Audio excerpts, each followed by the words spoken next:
Hello বন্ধুরা, web development সিরিজের তৃতীয় পর্বে আমরা আজকে এক্সটার্নাল সিএসএস ফাইল লিঙ্ক করব এবং হচ্ছে সেম এই প্যারাগ্রাফ যে দুইটা আছে এই দুই সেম ট্যাগ হওয়ার পরেও দুইটাতে আলাদা আলাদা কালার দিব।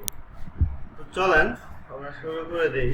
তো এক্সটার্নাল সিএসএস লিঙ্ক করার জন্য আপনাকে একটা হলো এক্সটার্নাল স্টাইল শিট তৈরি করে নিতে হবে।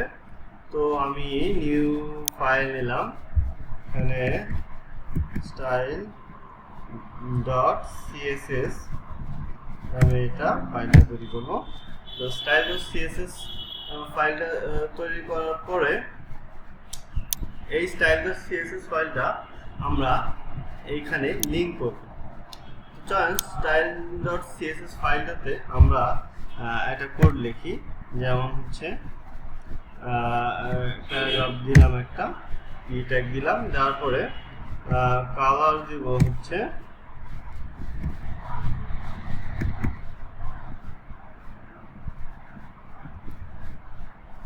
রেড। তো এখন এই স্টাইল ডট সিএসএস এ প্যারাগ্রাফে কালার দিলাম রেড। এখন এখানে আমরা কিভাবে এটা লিঙ্ক করব, এটা আমরা লিঙ্ক করব হচ্ছে লিঙ্ক নামে একটা ট্যাগ আছে।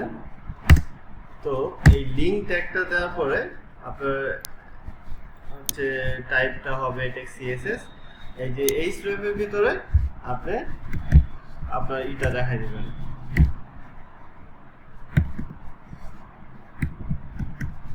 আচ্ছা, এই স্টাইল ডট সিএসএস আমাদের এই ফোল্ডারের ভিতরেই স্টাইল ডট সিএসএস নামে একটা ফাইল আছে। তো এইটা যখন আমি দিলাম তো এখন হলো এটা কালার রেড হয়ে গেল। এখন যে আমার এখানে দুইটা প্যারাগ্রাফ আছে, দুইটা কালারই রেড হয়ে গেছে। এখন আমি চাইতেছি যে প্যারাগ্রাফ ওই পি ট্যাগে আমি বাইরেই রাখতেছি, ইনলাইনে করতেছি না। আমরা ইনলাইন সিএসএস এ আলাদা করে এখানে স্টাইল কালার দিতে পারি, কিন্তু এখন আমরা যেহেতু বাইরে রাখছি, বাইরেতেই আলাদা যে স্টাইল শিট যেটা আছে সেটাতেই আমরা সেম পি ট্যাগের ভিতরে আলাদা আলাদা কালার কিভাবে দিতে পারি। সেক্ষেত্রে ধরেন আমরা যদি একটা ক্লাস নেই, ক্লাসের নাম যদি দেই হচ্ছে যে ধরেন গ্রিন, তো আমরা কি করতে পারি, এখন আমরা যেটা করতে পারি সেটা ধরেন হচ্ছে যে পি ডট গ্রিন, এইখানে যদি আমি কালার দেই, এখানে যদি এখন আমি গ্রিন কালার দেই, তাহলে এটা গ্রিন কালার হয়ে যাবে। চলেন দেখি হয় কিনা। এই দেখেন এখানে এটা গ্রিন কালার হয়ে গেছে। তো এটা আসলে কেন হইলো, কারণ এখানে আমি স্টাইলের ভিতরে পি ট্যাগ যেটা আছে, যত পি ট্যাগ থাকবে সব রেড হবে, আর যত হইলো যে পি ডট গ্রিন ক্লাস সহ যতগুলো হবে সবগুলো গ্রিন হবে। চলেন আমরা তাহলে ট্রাই করে দেখি যে এই দুটাকে আবার কপি করলাম, কপি করে আমি এখানে দিলাম প্যারাগ্রাফ হচ্ছে এটা দিলাম 3, এইটা দিলাম হচ্ছে 4। তো এই দুইটার কালার আসলে চেঞ্জ হয় কিনা, এই দেখেন 1 আর 3 গ্রিন রেড দেওয়া আছে, 1 আর 3 রেড দেওয়া আছে, প্যারাগ্রাফ হচ্ছে যে 1 আর 3 রেড দেওয়া আছে, মানে এটাতে কোনো ই নাই, সরাসরি যত প্যারাগ্রাফ হবে সবগুলোর কালার এরকম হবে। আর যেখানে এই গ্রিন ক্লাসটা আছে সেটার কালার গ্রিন হয়ে যাবে। তো এইভাবে আপনারা হচ্ছে যে আলাদা আলাদা করতে পারেন। আচ্ছা, এখন আমি যে এখানে লিঙ্ক করলাম, যে এইখানে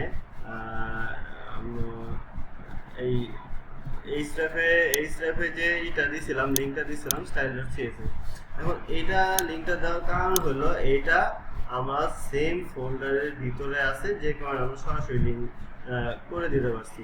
এখন এখানে যদি আমি নতুন একটা ফোল্ডার নেই, নাম দেই হলো হচ্ছে CSS। এখন সিএসএস নাম দেওয়ার পরে স্টাইল শিটটা যদি আমি সিএসএস এর ভিতরে রাখি তাহলে এখন কি হবে আসলে? তাহলে এখন কি হবে? এখন দেখেন এইখানে সরি আমি কি ইন্ডেক্সটাকে ভিতরে না ইন্ডেক্সটা বাইরে রাখছি, সিএসএসটাকে ভিতরে রাখছি। এখন আচ্ছা এটা বাইরে দেখাচ্ছে। দেখেন এখন সিএসএস এর ভিতরে যে স্টাইল শিটটা আছে, এখন এইটা আমি যেহেতু ভিতরে এখানে সাব একটা ফোল্ডারের ভিতরে করছি, সেহেতু এটা কোনোটাই এখন আর কালার পাচ্ছে না, কোনো ধরনের কালারই পাচ্ছে না। এখন আমি তাহলে কিভাবে এই ফোল্ডারের ভিতরটা আমি লিঙ্ক করে দেবো? সেই ক্ষেত্রে আমি জাস্ট এইখানে ফোল্ডার নেমটা দিব আর হচ্ছে দেওয়ার পরে আমি এই যে দেখেন রিলোড দিলে কালারটা চলে আসছে। তার মানে আপনারা এইখানে যদি ফোল্ডার করেন তাহলে একটা ফোল্ডার নামটা দিবেন, এটা হচ্ছে আপনার রুট ফোল্ডার, ওয়েব টিউটোরিয়াল এটা হচ্ছে আপনার রুট ফোল্ডার। তো এর ভিতরে যদি কোনো কিছু থাকে সেটা সরাসরি নামটা দিবেন। আর যদি রুট ফোল্ডার বা সাব ফোল্ডার কোনোটা থাকে, সেই ফোল্ডারগুলোতে যে আপনার রিসোর্সগুলো ব্যবহার করবেন ওইটা ব্যবহার করার জন্য প্রথমে ফোল্ডার নামটা দিবেন, তারপর একটা ব্যাকস্ল্যাশ দিবেন, তারপর সেই ফাইলটার নাম দিবেন, তাহলেই সে কানেক্ট হয়ে যাবে। সেম ভাবে আমরা যদি কোনো জাভাস্ক্রিপ্টের ফাইল এখানে তৈরি করতাম, এখানে যদি কোনো জাভাস্ক্রিপ্টের ফাইল তৈরি করতাম, সেইভাবেও আমরা লিঙ্ক করে দিতাম। আবার যদি আপনার কোনো ইমেজও থাকতো, সেই ইমেজ রিসোর্সটা বা অন্য কোনো যে কোনো রিসোর্স আমরা সাব ফোল্ডারের ভিতরে যেভাবে রাখছি সেইভাবেই আমরা লিঙ্ক করে দিতে হবে। প্রথমে হলো সাব ফোল্ডারটার নাম, তারপর ব্যাকস্ল্যাশ দিয়ে তারপর ফাইলটার নাম দিতে হবে। তো যাই হোক বন্ধুরা, আজকে এই পর্যন্তই। নেক্সট ক্লাসে আমরা জাভাস্ক্রিপ্ট কিভাবে হচ্ছে ইউজ করতে হয় সেটা দেখাবো। তো ধন্যবাদ।